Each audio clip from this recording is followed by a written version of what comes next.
L'info écho avec Capital. Le chiffre du jour, c'est 55.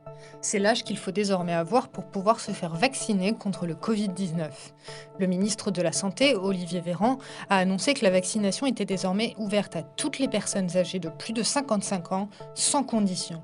Cela signifie que les personnes n'ayant aucune comorbidité ou ne faisant pas partie des publics prioritaires en raison de leur métier pourront désormais réserver un créneau pour recevoir le sérum tant attendu.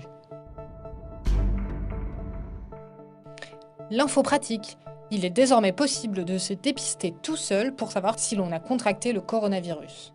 Le ministère de la Santé a publié hier, dimanche 11 avril, un arrêté autorisant les pharmacies à vendre des autotests.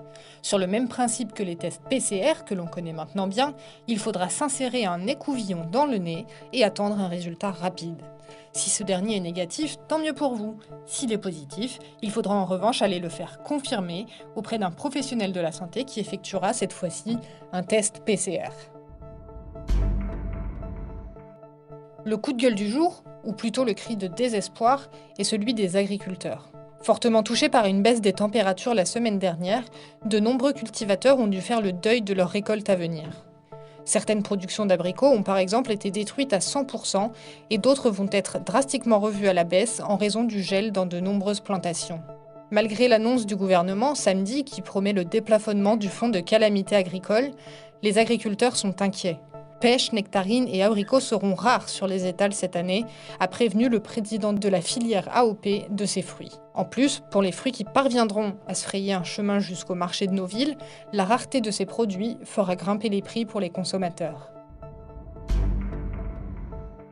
Et on termine par la cueillette du jour.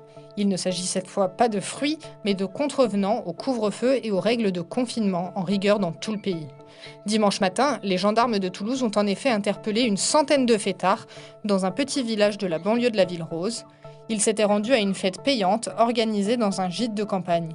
Il va sans dire que pour profiter de l'ambiance musicale et festive, personne ne portait de masque et que les règles de distanciation physique n'étaient pas respectées.